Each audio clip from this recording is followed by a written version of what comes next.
They have their little letters, their newsletters, and they have their little videos, all these other ridiculous things. But what I wanted to do, because this is what I felt God was doing, and this is actually what I felt I could actually come across the ocean, was when all of us, maybe for me, there's a huge push in Western culture to go to missions in Africa or India or Asia or somewhere else. But there's not a huge push to do it where you live. And what God said to me before I went, which was like 8 years ago before I went, was don't be there. Go to India, Nepal, wherever, and start doing my stuff if you can't do it where you live. Don't be there. So then it was 8 years. And then 8 years later, I felt like I said, okay, now is the release, go. Came to Bangalore. First couple of months hanging with family, so they can see where my big earphones, this is where they want me to practice. Because when they practice the worship stuff, it's not so good. So good. But I had those big earphones, right? And so they always made fun of me because I would come and listen to my earphones and then I would turn it on. Only when they started. So, I found, with the help of a friend, I found a leprechaun. And in my estimation, I never imagined that I'd actually go see any lepers because, to be honest, I thought there were none. That was my ignorant Western view. I didn't actually think there were too many lepers. And I didn't actually think they still lived on the colony because that seems so archaic. Like, really? Like, still on a faraway colony? Come on. And I thought there was a cure for leprosy. And there is, but I didn't have that grip. So again, not wanting to program myself as to who and what I was going to help, but only to open my eyes to see, God, what do you have for me here? I began to go to this calling, and to be honest, I didn't know what to do. The first time I was quite scared to touch anyone or anything, lest I get leprosy in that one moment.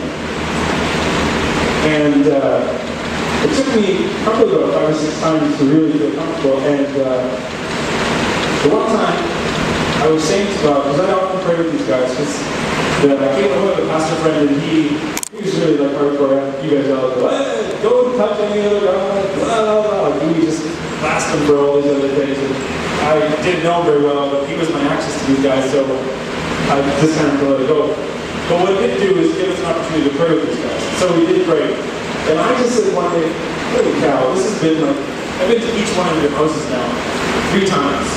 And I prayed for you all. Has anything changed? Anything? And so then someone said, oh yeah, like this, like pray for my hand and it feels better, and hard what to see, right? So my cynical nature, I'm like, maybe you did or maybe you did. And then I guess, I prayed that I get a job, the next day I got a job. I didn't know maybe that was going to happen anyways. It's hard to say whether that prayer actually did it. And nothing really, like I felt like I was good, it was good because they said some things, but it never really hit me. One day, I went and there was a 4-year-old girl who had, I'm not a doctor, but her hand was broken.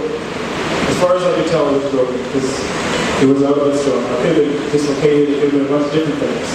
But it was out of place, and she was in a lot of pain. She was one of the main little girls that would always come up to me and throw dirt in my face, and that kind of stuff. And her mom said to me, she said, hey, come, can you pray? And I'm like, yeah, sure. So I went over and I'm like, that's my God. I said, okay. So I went and I'm like, oh, it's broken. She needs to go to the doctor. She needs to get a cast, but we need to place it back. And she's like, okay, I don't have money to take the bus, but here's my ticket bus. Please just take it. She said, yeah, can you pray? I said, yeah, okay, I'll pray. And I was going to take it to the hospital because that ain't gonna do it. I sat, I prayed. And nothing changed. Okay, whatever, and I went, and I came back. Normally I go once a week, but this time a friend came from out of town, so we went midweek. And when I came back, the mom, I saw the mom, and I'm like, hey, did you go to the doctor? Did you go to the cast? And she's like, no. I said, hey, what do you mean? What did you do? Like, I was thinking she spent the money on something she shouldn't have spent it on, or whatever. And she said, no, she's better. I said, oh yeah, she's better because she got cast or what? She said, no. Go look. And when I looked, I saw this 4-year-old girl who were crying and sitting in the corner because she was so hurt. And the hand was so hurt. And this time, she was able to throw the dirt in my face. Because her hand, and I felt every part of that hand, was completely healed. And I tell you, you never think how that's going to affect you. But the reality of what that did was I took a risk in my mind to go A, to India, but B, to a leprechaun, because I didn't think it was safe. But in that risk, I saw God. He came. Now he might have come a lot earlier, but that one broke it. That one makes you cry. Because that is undeniably God. And that is undeniable that when we take risks in the name of the kingdom, and for the sake of justice for these guys that have no one to seek justice for them, He will come. He will order. And so for us, what's our challenge? What are we going to risk? When are we going to get on our knees for 5 minutes and say, God, what is the gift that you have for me to risk? Not for somebody else, not for the whole youth group, not for the whole church.